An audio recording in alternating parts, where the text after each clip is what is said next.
দুনিয়া বলে কবরের প্রশ্ন তিনটা। কয়টা? কয়টা? আমিও বলি তিনটা, কিন্তু কবরের মৌলিক প্রশ্ন একটা। আসল প্রশ্ন, আসল প্রশ্ন, আসল প্রশ্ন, গুরুত্বপূর্ণ প্রশ্ন একটার ভিতরেই তিনটা। একটার ভিতরেই ইমাম বুখারী রহমতুল্লাহ আলাইহি লেখছেন, কবরে যাওয়ার পরে সর্বপ্রথম জিজ্ঞাসা করবে, মা কুনতা তাকুলু ফি হাযার রাজুলি মুহাম্মাদিন, বলো যেই নবীর উম্মত বানায়া তোমার কাঁধে আমি 4 স্টার দিছি, 4টা স্টার দিছি তোমার কাঁধে, 4টা স্টার। মেজর জেনারেলের কাঁধে 4টা স্টার থাকে, তোমাকে আমি মেজর জেনারেল বানাইছি, 4 স্টার ওয়ালা বানাইছি। প্রথম স্টার কুনতুম খায়রা উম্মাহ, দ্বিতীয় স্টার উখরিজাত লিন-নাস, তোমাকে আমি মানব জাতির কল্যাণের জন্য পাঠাইছি। তৃতীয় স্টার হইল হুয়াজতাবাকুম, তোমাদেরকে কুদরতি হাতে আমি বাছাই করছি। চতুর্থ স্টার হইল শুহাদা আলান নাস, কিয়ামতের দিন আমি তোমাদেরকে আমার পক্ষে রাজ সাক্ষী হিসাবে নির্বাচিত করছি। যেই বন্ধুর উম্মত হওয়ার কারণে তোমাদেরকে আমি এতটুকু মূল্যায়িত করছি, মূল্যায়িত বোঝেন তো, তোমাদের জীবনকে সময়কে এতটুকু মূল্যবান বানাইছি, এক রাত্রই 83 বৎসর। কি মনে ভুল বলতেছি, ঠিক না? কি এক রাত্র, এক রাত্র 83, 83, আরে 83,000 বললেও কম হবে। কুরআন তো বলছে খায়রুম মিন আলফি শাহর, এই জন্য আমি 83 বলতেছি, খায়ের বাদ দিয়া বলতেছি। আর যদি খায়ের মিলায়া বলি তাহলে 83 লক্ষ বললেও ভুল হবে না। আমি উলামাদেরকে মিলায়া দিতে পারবো। এক রাত্রের বিনিময়ে তোমাদেরকে আমি 83 বৎসরের ইবাদত দিতেছি। যেই বন্ধুর উম্মত হওয়ার কারণে কবরের প্রথম প্রশ্ন, ওই বন্ধুর রঙে কতটুকু রঙিন ছিল। আজকে 90% না 99% আমার সমাজের লোক বিজাতির রঙে রঙিন, ইহুদিদের রঙে রঙিন, খ্রিস্টানের রঙে রঙিন, হায় হায় বিজাতির রঙে রঙিন।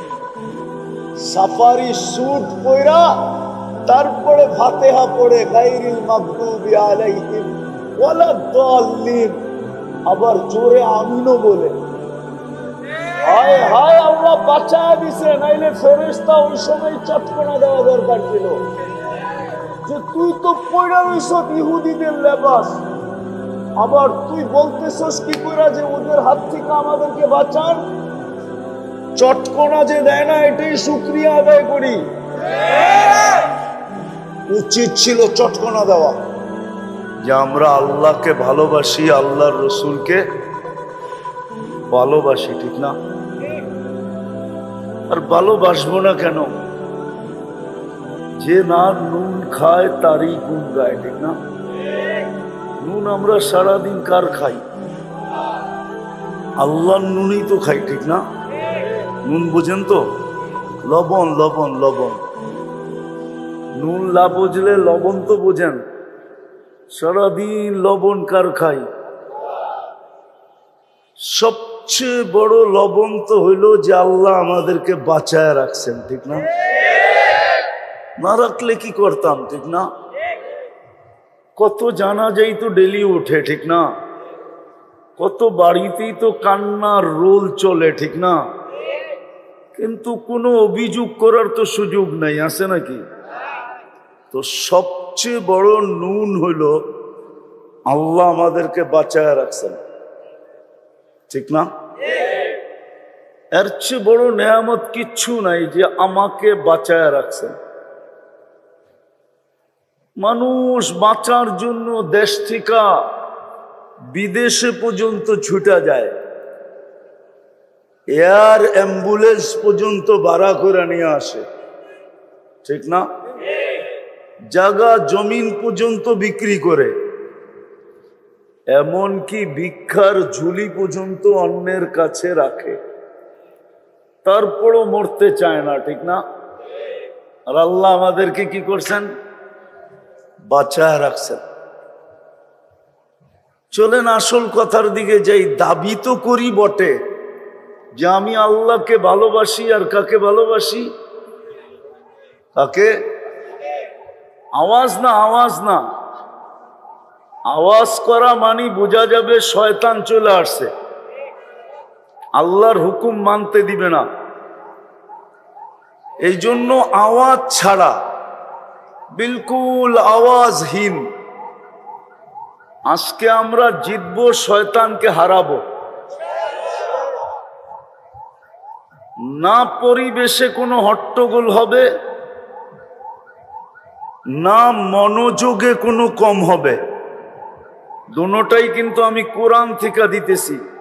ফাসতামিউ ওয়া আনসিতু। আল্লাহ বলে ইদা কুরিয়াল কুরআন ফাসতামিউ,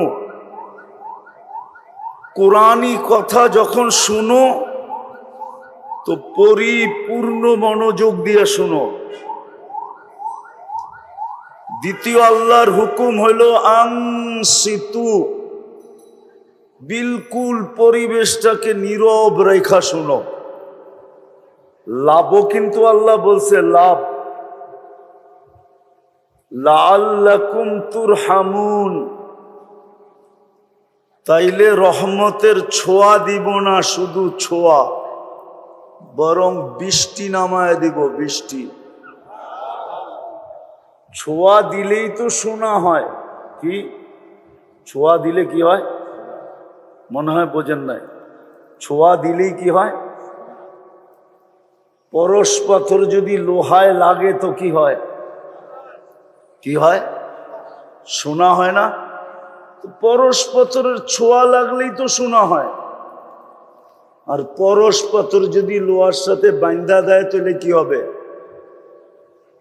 আরো কিছু ঘটবে, ঠিক না? আল্লাহ বলে শুধু ছোঁয়া দিলেই তো শোনা হয়ে যায়।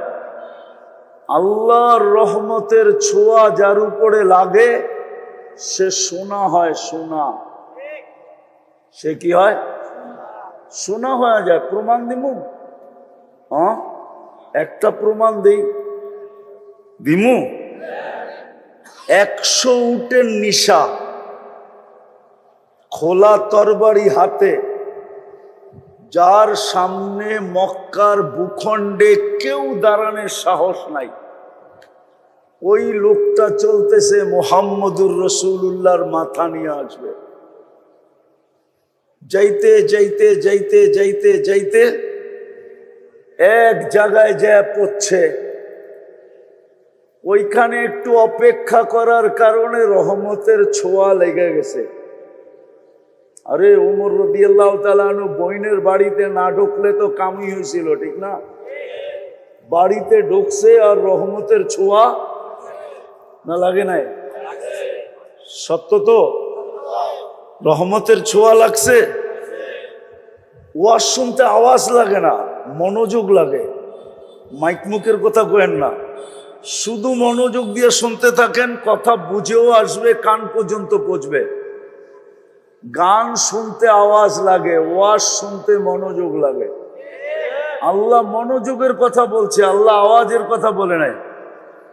তাইলে একটা প্রমাণ দিই। ১৬ লক্ষ সাহাবা যেই দিন বিদায় হজে ছিল, ওই দিন লাউড স্পিকার কোন কোম্পানির মাইক ছিল? কোন কোম্পানির মাইকই তো ছিল না, ঠিক না? তাহলে ১৬ লক্ষ সাহাবা আল্লাহর রসুলের কথা শুনতেন কি কইরা? মাঝে মাঝে দেখেন না বুড়াদেরকে, বয়স্কদেরকে এরম কইরা শুনে, এরম কইরা। হ্যাঁ, ওইখানে মনোযোগ দিয়া শুনে, ঠিক না? না লাউড স্পিকার দিয়ে শুনে? আজকেও মনোযোগ দিয়ে শুনেন, জীবনভর তো লাউড স্পিকার দিয়ে শুনলেন।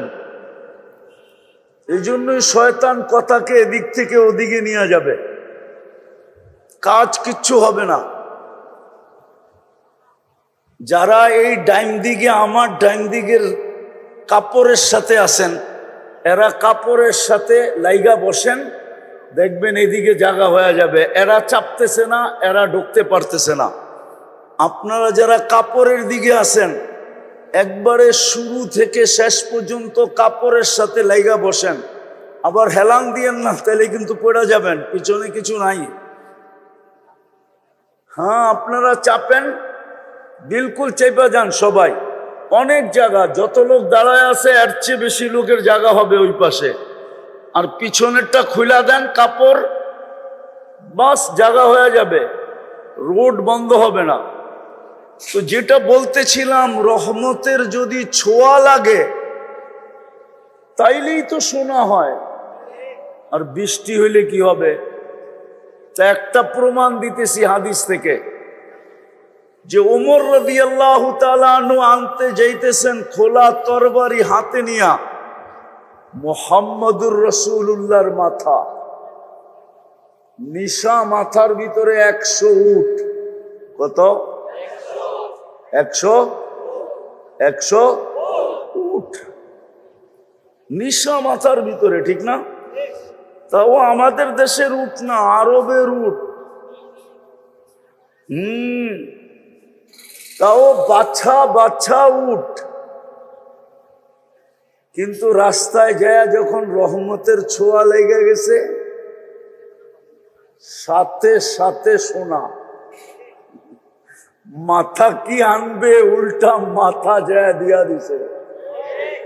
হ্যাঁ, দিয়াই জিজ্ঞেস করতেছে, ইয়া রাসূলুল্লাহ, নামাজ কোথায় পড়বেন? দারে আরকামে।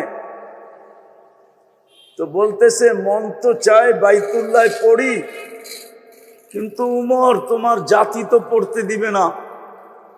তো বলছে, আমি আসলাম, তারপরে যদি ঘরে নামাজ পড়েন তা আমি আইসা লাভটা হইল কি? তাইলে নামাজ কোথায় পড়বো? কয় বাইতুল্লাহর ছায়ায়। কয় মক্কা। আজকে মক্কায় জানবে আর আমি জানবো। মক্কা জানবে আর আমি। বুঝা গেল ছোঁয়া লাগার পরে বৃষ্টিও হয়ে গেছে, ঘরে নামাজ হবে না। বলছে মক্কা, বলছে আজকে আমি জানি আর মক্কা জানবে। বাধা দিতে কে আসে দেখবো। তো বলছে হামজা রাদিয়াল্লাহু তাআলা আনহুকে বলছে, হামজা তুমি সবার পিছে থেকো আর আমি সবার আগে থাকবো। বান্দর সব বাইতুল্লাহ অপেক্ষা করতেছিল, এই বুঝি মাথা নিয়ে আসলো। বান্দর বোঝেন, বানর বোঝেন, সব মক্কার কুরাইশ সর্দার, তখন তো কেউ মুসলমান হয় নাই, সব বানর অপেক্ষা করতেছে যে মাথা তো আজকে আসবেই। কেননা যে দায়িত্ব নিছে ও মাথা নিয়ে আসা ছাড়া আসবে না। কিন্তু যখন দেখতেছে যে স্লোগান দিতে দিতে আসতেছে, সবাই আগে দেখতেছে ওমর রাদিয়াল্লাহু তাআলা আনহুকে, সবাই জিহ্বায় কামড় দিয়া মাথা নিচা কইরা যার যার মতে রাস্তা নেওয়া শুরু করছে। যে পাঠাইছিলাম তো মাথা আনতে, এটা তো উল্টা মাথা দিয়ে আসছে। আর মাথা দিয়ে আসে নাই, উল্টা আমাদের মাথা নিতে আসছে।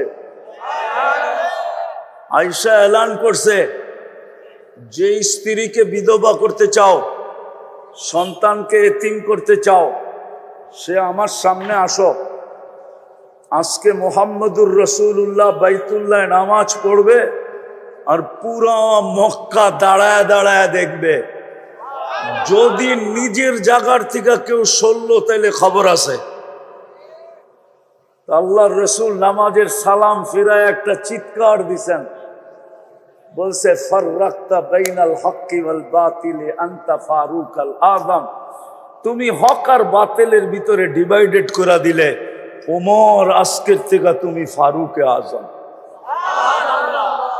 তো রহমতের ছোঁয়া লাগলেই তো শোনা হয়। আর যদি বৃষ্টি হয়, ওই যে প্রমাণ দিলাম না একটা, আর বড় প্রমাণ লাগবে নাকি? তাহলে আজকেও যদি আমরা মনোযোগ দিয়া যেইভাবে আল্লাহর হুকুম এইভাবে শুনতে পারি, পরিবেশটাকে ওইভাবে রাখতে পারি, রব্বে কাবার কসম রহমতের বৃষ্টি হবে। হইতে পারে চোখ দিয়েও দেখতে পারে, হইতে পারে, হইতে পারে চোখ দিয়েও দেখতে পারেন। কারণ আল্লাহর হুকুম যে মানবে, আল্লাহর ওয়াদা কি পাক্কা, সচ্চা, ঠাক্কা। আল্লাহর ওয়াদা বিলকুল পাক্কা, সচ্চা, ঠিক না? শুনবো তো? কথা চলতেছিল দুইটা জিনিস দাবি তো করি মনে প্রাণে, ঠিক না? বুকে হাত দিয়া, কোরআনে হাত রাখা, বাচ্চার মাথায় হাত দিয়া, মুসলমান হিসাবে দুটা জিনিস দাবি তো করি। একটা আল্লাহকে ভালোবাসি, আর একটা রসুলকে ভালোবাসি, ঠিক না? হ্যাঁ, কথা চলতেছিল আল্লাহকে ভালোবাসবো না কেন? সারাদিন তো ওনারটাই খাই, ঠিক না? ওনারটাই পড়ি, ঠিক না? ওনার কারণেই তো আমি, ঠিক না? না হইলে তো কোরআনের কথাই শক্ত ছিল, হাল আতা আলাল ইনসানি হিনুম মিনাদ দাহর লাম ইয়াকুন শাইআম মাযকুরা। একটা সময় ছিল তোমার অস্তিত্বই ছিল না। আল্লাহ অস্তিত্ব দিছেন বিদায়ী তো আমি, ঠিক না? আবার অস্তিত্ব দিছেন তো সমগ্র সৃষ্টির মতো দেন নাই। সমগ্র সৃষ্টিকে দুটা অক্ষর দিয়ে অস্তিত্ব দিছেন, কুন ফাকান। বলছেন হয়ে যাও, হয়ে গেছে। আপনাকে আমাকে অস্তিত্ব দিছেন কুদরতি হাত দিয়া, খালাকতুহু বিয়াদিয়া। কি দিয়া? কি দিয়া? কুদরতি হাত বড় না হুকুম বড়? হ্যাঁ, হাতেরটা বড় না হুকুমেরটা বড়? তাহলে হুকুম দিয়া অস্তিত্ব দিছেন, ঠিক না? সমগ্র সৃষ্টি 6 দিনে অস্তিত্ব দিছেন, আর আমাকে একাই অস্তিত্ব দিতে 10 মাস সময় নিছেন। 10 মাস সময় নিয়ে আমাকে অস্তিত্ব দিছেন। বুঝা গেল আমাকে কুন্দাইতে এরকম কুন্দাইছেন। কুন্দানো বুঝেন? নিখুঁত করতে যায় এরকম নিখুঁত করছেন। নিখুঁত বুঝেন তো? না, মনে হয় বুঝে না। বুঝেন? নিখুঁত করতে যাই গেলেই তো সময় লাগে, ঠিক না? না লাগে না? হ্যাঁ, নিখুঁত করতে যায় এরকম নিখুঁত করছেন। সুবহান। নিজেই চিৎকার দিয়া বলে দিছেন আহসানাল খালিকিন, তোর চেয়ে সুন্দর আর কেউ হয় নাই, তোর চেয়ে সুন্দর কেউ নাই। 10 মাস সময় নিয়ে আমাকে নিখুঁত করছেন। মানুষের ভিতরে কোনো খুঁত নাই। যদি খুঁত থাকতো তাহলে আল্লাহ আহসানা তাকবীম কোনোদিন বলতেন না। লাকাদ খালাকনাল ইনসানা ফি আহসানি, এটা কোনোদিন বলতেন না। আল্লাহ বলতেছে তুই নিখুঁত, তোর ভিতরে কোনো খুঁত নাই, নিখুঁত বানাইছে। আমি দাবির পক্ষে দলিল দিতেছি যে আপনি আল্লাহকে ভালোবাসবেন না কেন? আল্লাহকে ভালোবাসবেন না কেন? বাসবেন না? সারাদিন নুন খাই উনার, অস্তিত্ব দিলেন উনি, আমাকে আমি বানাইলেন উনি, কুদরতি হাত দিয়া তৈরি করলেন উনি। সৃষ্টির ভিতরে সবচেয়ে সুন্দর নিখুঁত 10 মাসে নিখুঁত করলেন আমাকে। তারপরে ঘোষণা দিলেন লাকাদ খালাকনাল ইনসানা ফি আহসানি তাকওয়িম। শুধু শারীরিকভাবে নিখুঁত করেন নাই, বিতর্গতভাবেও আমাকে নিখুঁত করছেন। বিতর্গতভাবে, বিতর্গত বোঝেন? হ্যাঁ, দৃষ্টি আমাকে এমন দিছেন সৃষ্টির কাউকে দেন নাই। শ্রবণ আমাকে এমন দিছেন সৃষ্টির ভিতরে কাউকে দেন নাই। বাকশক্তি আমাকে এমন দিছেন সৃষ্টির ভিতরে কাউকে, ব্রেন আমাকে এমন দিছেন যে সৃষ্টির ভিতরে কাউকে দেন নাই।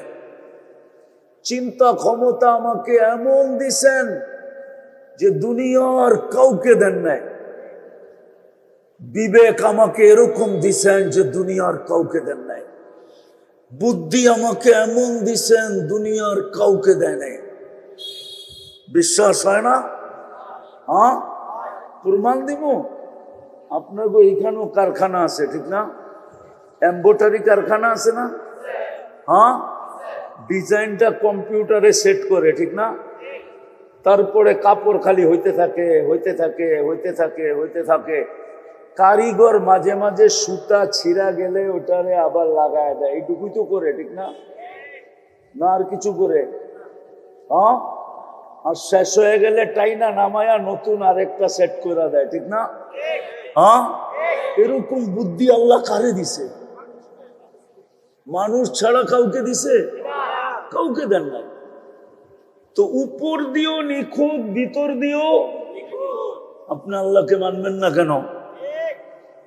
এরকম বিবেক দিলেন, এরকম বুদ্ধি দিলেন, এরকম বিদ্যা দিলেন, এরকম চিন্তা ক্ষমতা দিলেন, এরকম শ্রবণ দিলেন। এই জন্যই তো আল্লাহ এক জায়গায় বলে, আমি আসল জায়গায় নিয়ে যেতেছি একটু ঘুরাইতে ঘুরাইতে। এই জন্যই আল্লাহ বলে, এই জন্যই আল্লাহ বলে, যখন পাওয়ার পরে হারায় যায়, পাওয়ার পরে যখন কি হারায় যায় না, বিমুখ হয়ে যায়।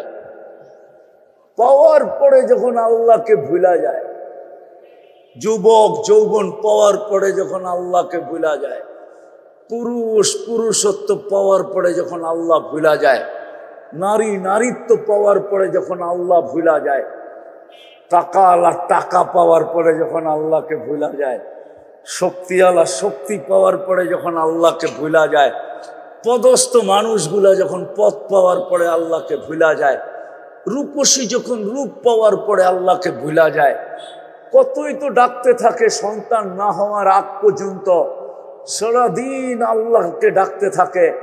কত মানুষের কাছ থেকে তো পানি পড়া আনতে থাকে, যাকে দেখে তাকে দিয়ে দোয়া করাইতে থাকে। সন্তান পাইতে দেরি, আল্লাহকে বলতে দেরি করে না। সবাই সবকিছু পাওয়ার পরে কাকে ভুলা যায়? কাকে ভুলা যায়?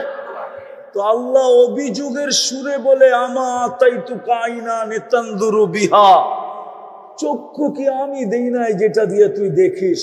আমা তাইতু কাউদুনা নেতাসমা বিহা, কান কি আমি দেই নাই যেটা দিয়ে তুই শুনিস? আমা তাইতু কা লিসানান তানতিকু বি, বাকশক্তি কি আমি দেই নাই যেটা দিয়ে তুই বলিস? আমা তাইতু কা আকলান তুমাইয়িজু বি, মগজ কি আমি দেই নাই যেটা দিয়ে তুই ভালো, ব্রেন কি আমি দেই নাই যেটা দিয়ে তুই ভালো মন্দ বুঝিস? আমা আতাইতুকা কলবান তাতাফাক্কারু বি, কলব কি দিল কি আমি দেই নাই যেটা দিয়ে চিন্তার বোঝা তুই উঠাস? আমা আতাইতুকা ইয়াদানে তাফতিশু বিহা, হাত দুটা কি আমি দেই নাই যেটা দিয়ে তুই কর্ম করিস? আমা আতাইতুকা রিজলানে তামশি বিহা, দুটা পাও কি আমি দেই নাই যেটা দিয়ে তুই চলিস? আমা কুনতা সাগীরা ফাকাব্বারতুক, তুই ছোট ছিলি আমি তো তোকে বড় করলাম। কুনতা যায়ীফা ফাকাওয়াইতুক, তুই দুর্বল ছিলি আমি তো তোকে সুঠামত্ব দিলাম। আমা কুনতা জাহিলা, তুই কি অজ্ঞ ছিলি না? ফাআল্লামতুক, আমি তো তোকে শিক্ষা দীক্ষা দিলাম। আমা কুনতা মিসকিনা, তুই কি মার পেটের থেকে নিশ্চয় আসিস নাই? ফাআগনাইতুক, আমি তো তোকে স্বয়ং সম্পূর্ণ করলাম। মা গাররাকা বিরাব্বিকাল কারীম, আমার মতো রব থেকে তোকে বিমুখ করলো তো করলো কে? মাধবদীর মানুষ ভালো মতে বোঝেন, আপনাদের ইউনিয়নের নাম নিলাম না, থানাটা তো মাধবদী, ঠিক না? মাধবদীর লোকও এখানে আছে, একটু ভাবি না। আল্লাহ বলে, আমার থেকে বিমুখ তোকে কে করলো? মা গাররাকা বিরাব্বিকাল কারীম, উচিত তো ছিল আম্মা বিনি'মাতি রাব্বিকা ফাহাদ্দিস, তুই সারাদিন আমার নেয়ামতের আলোচনা করবি। সারাদিন আমার নেয়ামতকে রটতে থাকবি, জপতে থাকবি, আর সারাদিন তুই আল্লাহ আল্লাহ করতে থাকবি। তোর হাত কর্ম করুক, কিন্তু তোর মুখ আল্লাহ আল্লাহ করবে। তোর পাও চলতে থাকবে, কিন্তু জবান আল্লাহ আল্লাহ করতে থাকবে। যদি জবানও না করে, তো তোর মন আল্লাহ আল্লাহ করতে থাকবে। উচিত তো ছিল এটা। আমার থেকে তোকে বিমুখ কে করলো? মা গররাকা বিরব্বিকাল কারীম। এই কটা গণানের পরে আল্লাহ বলেন, উচিত তো ছিল আম্মা বিনি'মাতি রাব্বিকা ফাহাদ্দিস, আমার নেয়ামতের আর স্মরণ করা উচিত ছিল। উচিত তো ছিল না কুতিলাল ইনসানু মা আকফারা, অকৃতজ্ঞ হওয়া তো তোর জন্য শোভা ছিল না, শোভা পাইতো না তোর জন্য। তোর জন্য উচিত ছিল না যে তুই অকৃতজ্ঞ হবি। একটু আগেই তো আমি চিত্র দেখাইলাম, কিন্তু ভালো তো বাসি, দাবি তো করি বটে।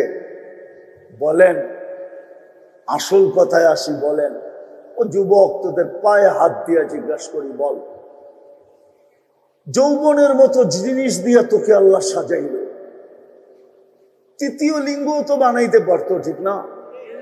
না পারতো না? যুবকের বাহাদুরির উৎস কি? যৌবন, ঠিক না? যৌবন নাই তো দাম নাই, দাম আছে? যুবকের বাহাদুরির উৎস কি? দাম কত? কত? আরে কত? অনেক কত? অবর্ণনীয়, অতুলনীয়। শুধু এইখানেই শেষ না, সমগ্র জগৎ দিয়া যৌবন কিনা যায় না যদি আল্লাহ যৌবন না দেন। সমগ্র জগৎ দিয়েও যৌবন, যদি আল্লাহ যৌবন হয়। যুবক, 14 তারিখে যে তোমারে ফুল দেয়, কি দেখা দেয়? আরে কও না, তুমিও যে ফুল দাও, কি দেখা দাও?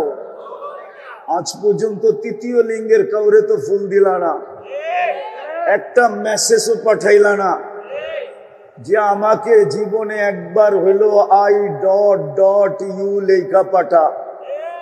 কিন্তু তুমি মোবাইল খুঁজলে তো শত মেসেজ পাওয়া যাবে, হাজার মেসেজ পাওয়া যাবে, যে একবার হইলো আমাকে একটা মেসেজ দাও I.U। তৃতীয় লিঙ্গরে দাও না কেন? আরে বুঝো, ভালো মতে বুঝো, কাজে দিবে। তোমাদের যুবকদেরই তো আয়োজন। উচিত ছিল তোমরাই থাকা, যাতে তোমাদের সাথে কিছু বিশেষ কথা বলা যায়।